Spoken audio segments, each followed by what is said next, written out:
Francisco is a uniquely beautiful city, but it has the kind of problems that suggest civilization itself is falling apart. Thousands of people living outside on the sidewalk ODing on drugs.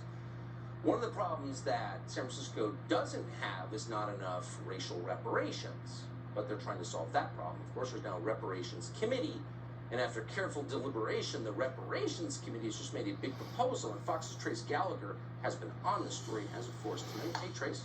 Hey, Tucker, keep in mind this is not about slavery because California was never a slave state. The San Francisco Reparations Committee says this payout is to help make amends for systematic repression, defined as, quoting, intentional and unintended harms perpetrated by city policy, which, you can think about it, opens the door to pretty much everything.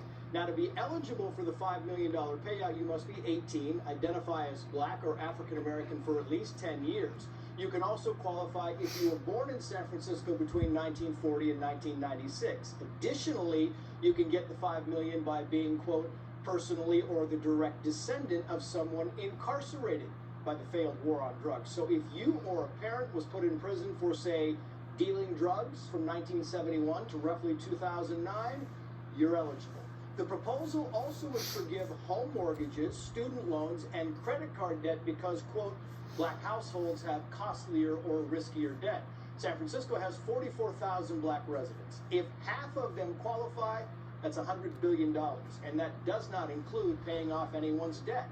Where's the money come from?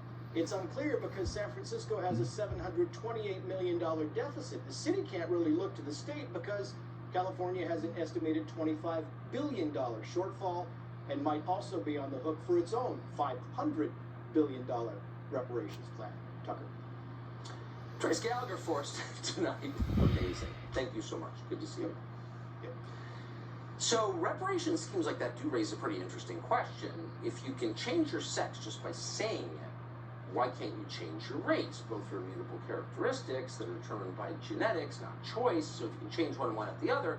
And as long as you're paying people millions of dollars for being a certain race, then who's to say who's of that race? And if you're not going to get right down to Nazi race science and start testing people's genetics, you're going to have to let people decide what race they are.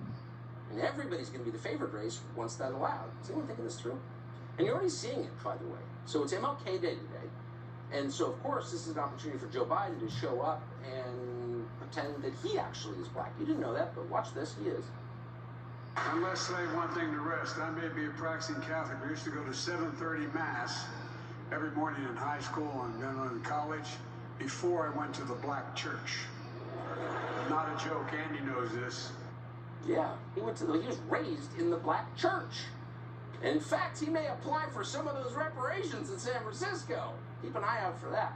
So in Boston, to celebrate MLK Day, they just unveiled a statue of MLK, but it's not